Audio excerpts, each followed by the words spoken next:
Hey, how you doing? So I've been looking at the fur hair sim for the grass, whatever you want to call it. Um, so just looking at animating it really, wanted to get that like effect where the wind blows over the surface of some grass and then the wind eases up and the grass kind of goes back on itself a little bit and then moves forward again. Um, so I'm not dead sure what version of Houdini you're going to be using. I'm using 16.5. If you're using a lesser version, there's probably slightly less sort of controls, but I think ultimately the techniques that I'm going to show you are going to work anyway, regardless of how you have to set it up. Something that's important though, and sort of when you're working with simulation stuff, keep things as low res as you can to start with, and then you can kind of amp it up as you move on or as you move forward. Once you're kind of happy with how the animation's looking and all that kind of stuff. So the size of your initial grid is going to be pretty important. Mine's like 3 meters. I think it's 5 meters all in all. Let's just jump in there and have a look. Yeah, 5 by 5. So that's cool. Don't want it to be much bigger than that for what we're doing. So with the grid selected, hit add fur. It asks you at the bottom there, now select an animated skin geometry, if any, press enter to complete. I think that's for more advanced things, so I'm just going to hit enter as it is, it says in the viewport.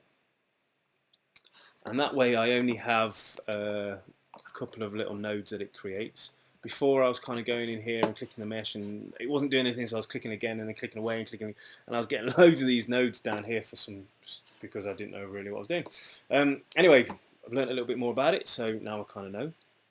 One of the things to notice is its default state, even though this is quite a small piece of geometry, still pretty slow in my viewport, so I still want to optimize this. I don't want to be messing around, wasting my time with super slow simulations. So first thing to do is to go to ground hair gen and just massively reduce the distribution density. So I'm going to knock that down to 100. Way less hair and I can move around much easier.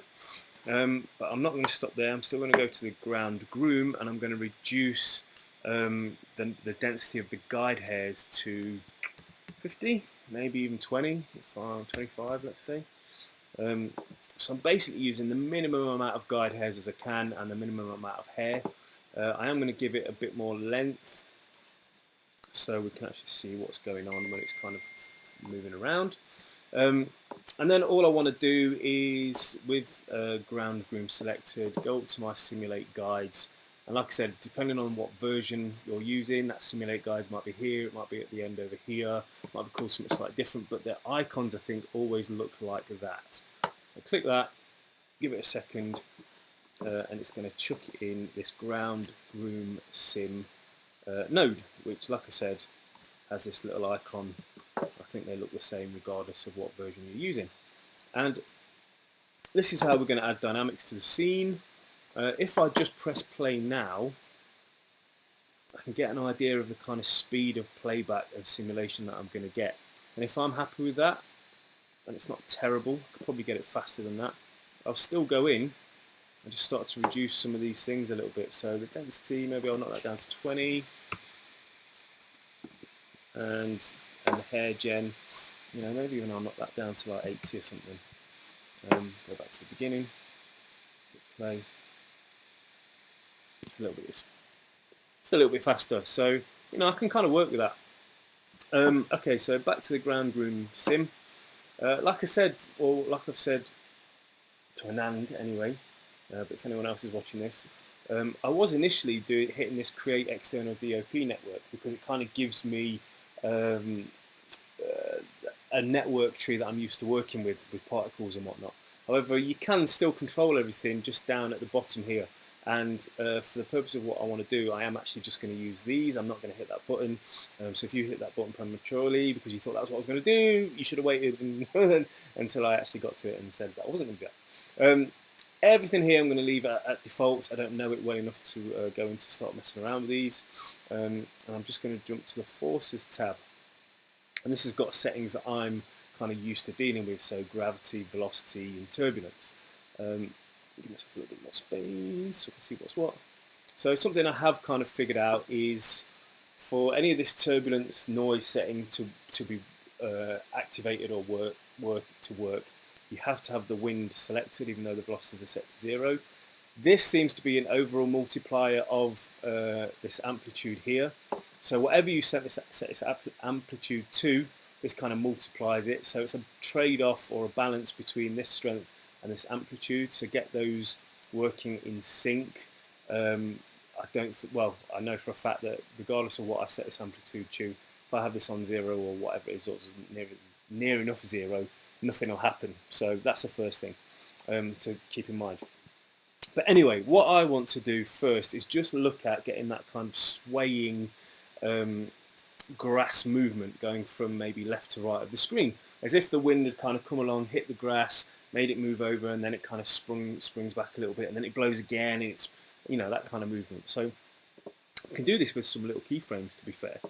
One thing I will just say, again, just depending on what version you've got, I'm not sure if your offset will already have an expression in there. Mine has, and that's why I can see it green, and you'll know it's working if you press play and then you stop it kind of part way through, and there's actually a number pops up here. If that's doing that, we're all good. Don't worry about what I'm going to say. If not, just right click on that offset thing, go to the expressions, and in the edit expression just put $T. Literally no idea what that does, but it just means that it animates the noise through space, is what it says. It allows the noise field to be effectively moved through space. I think that's pretty important, so make sure that's working for you. So anyway, right, to get the fur to kind of sway left and right, I'm going to start looking at the x of the x, y, and z within the velocity. So just the velocity, this is it moving either left and right, up and down, forward and backwards. I don't want it going up and down, you might. I want it going left to right, you might want it going forward and backwards, but basically depending on which way you've got your geometry, that's what's going to depend on whether it's going forward or backwards or left and right. You can see down here, this is the x-axis, so that's left to right for me, or right to left. So that's what I'm going to start animating. So first thing I'm going to do is I'm just going to go right click, channels of keyframes. I'm going to set a keyframe across them all.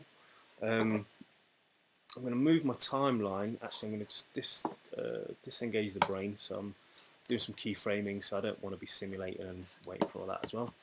I'm going to drag it to about keyframe 60, and I'm literally making this up as I go. I'm going to put 0 back in there. Oops, my mistake. Put 0 back in there, right click, channels and keyframes, set another keyframe. So now I've got 2 keyframes and they're both at 0. And that's basically saying, you know, don't do anything. But I do want it to do something. So what I want it to do is about frame 30, which is about the halfway point of these two.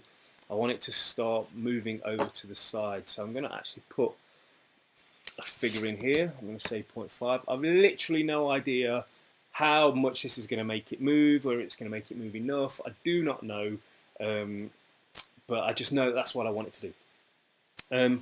So let's just turn the brain back on, go back to frame 0, turn that brain back on, press play just to see what happens.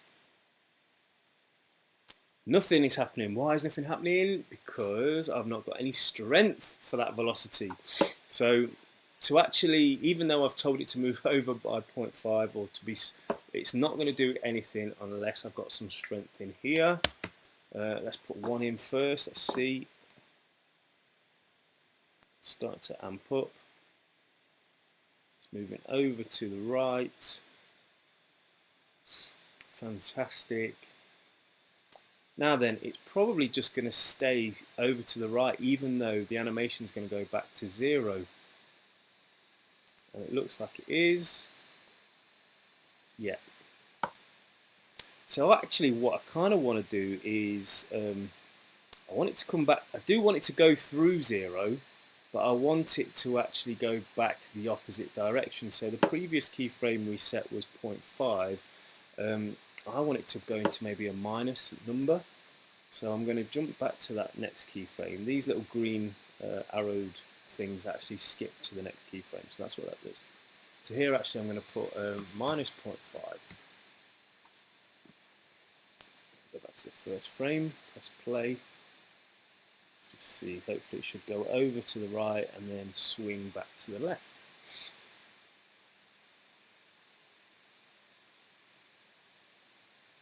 Oh, so exciting. Up to the right, up to the right. Are you going to come back?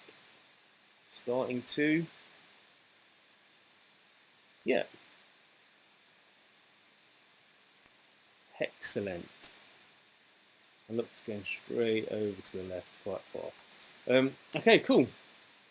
So I kind of want it to do that on a bit of a loop, but I know the way loops work, they sort of need to start and finish on the same value. So the first keyframe we set was 0. We've gone over to the right and we've come back to the left. So I'm actually at frame 90. Let's discount that brain again. Frame 90, I'm going to put that back to 0. There we go. So ultimately what's going to happen is it's going to start like this, it's going to move over to the right, it's going to move over to the left, and then it's going to probably settle about a 0. Now, depending on how long your timeline is, I'm going to want that to continue throughout the whole thing, and I'm not going to want to be manually doing this. So you can actually set it to run a loop. So just, getting the time slider to 90, I don't think you actually have to do this, but if I right click on this channel where I've set the keyframes, I go to channels and keyframes and I go down to edit channel properties. I'll release that. This edit channel properties box pops up.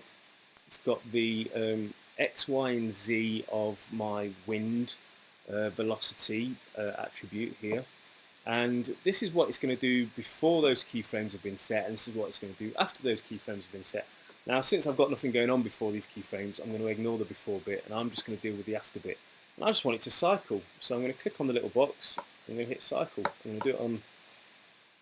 I actually don't need to do it on all 3 of them. I only need to do it on X, actually. I was going to do it on all 3 of them then. Don't think I need to. So, because I've set no animation for Y and Z, have I? So, apply that, accept, and what should happen, if I get the brain going, is as I play it through and it starts to resim, and it should go to the right, goes back to the left, should settle, and then do the whole thing again. And it should just carry on doing that until infinity and beyond. If it's not going to do it, then it's just a matter of tweaking those figures so that it looks to be making that kind of movement that I want. So, like you might find that actually it's going way too far back, over to the left. You don't really want it to go that far. You just want it to come straight back up, and that's just a matter of altering that keyframe that we've set on, frame 60 here. So it's done the loop once. There you go. Now they're straightening back up, and hopefully go straight back over to the right. Yeah. And then it'll come back up, and then it'll go back to the left. So ebbs and flows. So that's pretty good. In fact, I'm just going to do a quick play blast of it, hopefully, so we can kind of just see it play back in the viewport. You can kind of see what I'm talking about. In fact, I'll pause the video, so I have to wait for it to do it. Okay, so just done this play blast to kind of show you what's going on. So I'll just stop that, maybe escape out of it, might be useful. That's the beginning. See if that play blast still exists. There we go, so over to the right, back to the left, over to the right, back to the left. So first bit of animation, it's cool, it's working how I want it. Is all doing it at the same time? That is fair enough, but we're going to add a little bit of turbulence to then mix that up a little bit further. So, and like I said, depending on where you set these keyframes, so I've got one that's a 0, one that's 0.5, one that's a minus 0.5 to get it to go back, and then one that's a 0 again. You can squash these up together, you can move them so it takes longer for them to move over to the right, and then they suddenly spring back to the left. You know, that's totally up to you how you want to do that, how you want to, you know, maybe going back to minus 0.5 is too much. Maybe actually you just want it to go back to like minus 0.1 or something to get them to just sort of straighten up. So you can play around with those values all day long. That's all on you. Okay, so that's the first bit. Let's close it off, make sure the brain's on. So we've set our velocity animation. We've got the strength of that, and again, now we've set the animation, we could just make it happen, you know, by 0.5, because this is an overall multiplier. Like I said, this is the overall multiplier of what we've just set going on here. But we do want some turbulence as well. So I'm just going to put a turbulence. I don't even know, bro. I'm just going to make it up as I go along, and then, you know, play it back and see what happens. Like I said, did I say this? No, because I've done about a few of these videos. The smaller this number at the top, this frequency number, the more each one of these individual hairs will start to kind of have some turbulent effects happen to them. The bigger this number, the more kind of clumps of hairs will have the turbulence happen to them, and then this will be the overall multiplier for that. So again, I'm going to do another play blast, so I'll pause the video and I'll show you what this gives us. So I can already tell you that it's absolutely insane.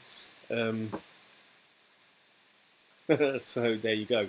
But it's still doing this forward and backwards motion, as you can kind of see, which is partly what we want. So we've got the forward and back motion. Now we've got some insane turbulence going on. So again, it's just a matter of playing with these amplitude settings. So I might actually want to just knock this down to 2. It's the beginning. Still quite a lot going on. So let's try 5. Like I said, these are not magic numbers. You know, this is just all part and parcel of tweaking it to make it, you know, how you want it to look. So let me play blast that. So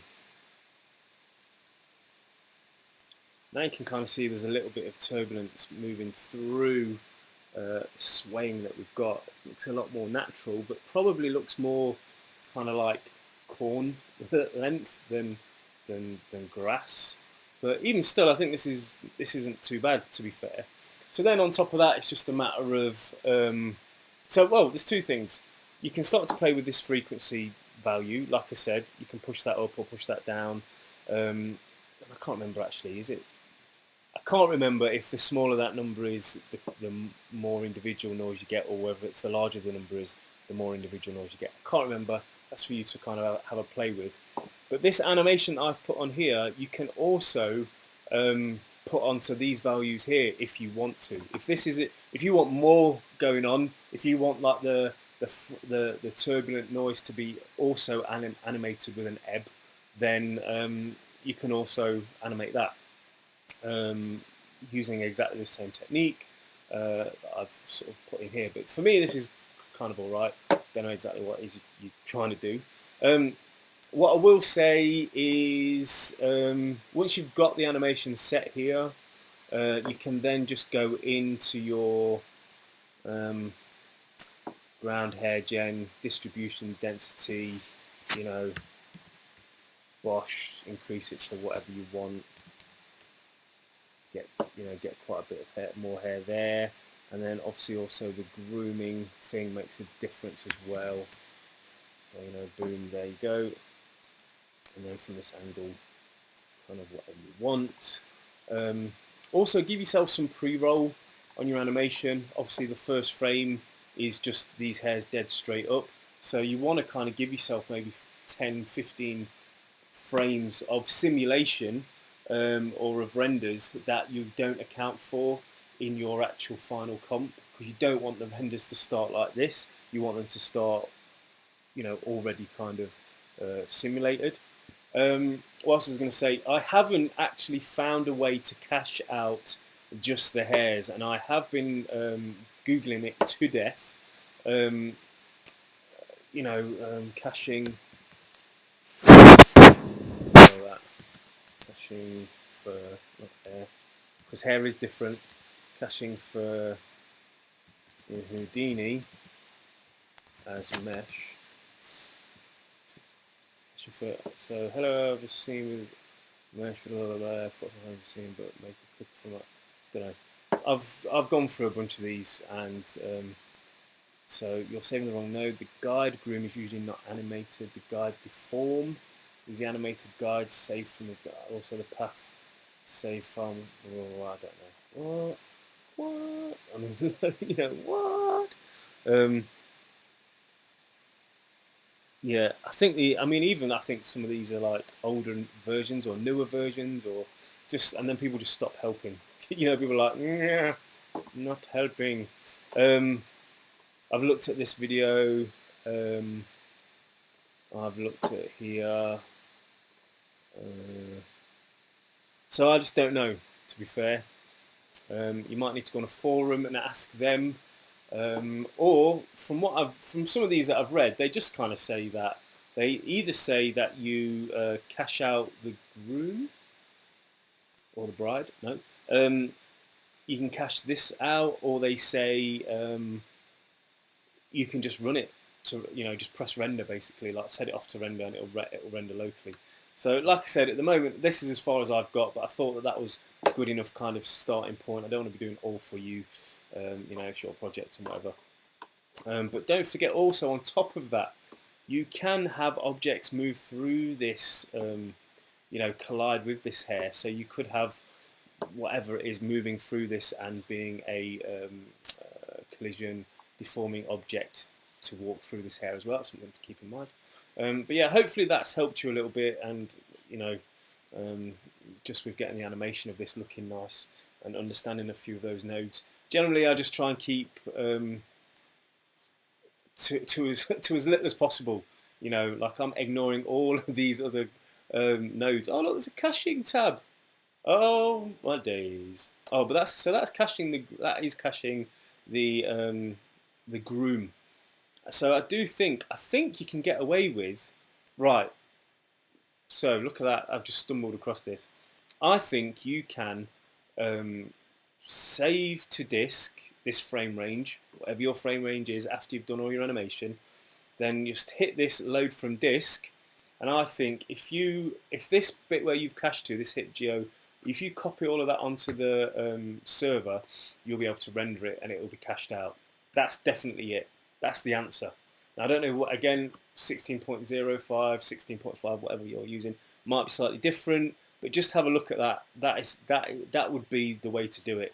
Once you've got your animation right, once you've increased the number of hairs that you want, you've got the thickness right, you've worked out your shader, everything that you're happy with, I reckon you just jump into this and go, you know, paths. It's going to go to your geo in your project because you'll have set your project properly. You'll just do save to disk, frame range 1 to 400 or whatever frame range is, and then just change this to load from disk, and that will play back those frames. So that'll be cached. Boom, done. I've answered all your problems. Who's the man? Somebody else probably. Anyway, hope that helps, dude. Catch you in a bit. Bye.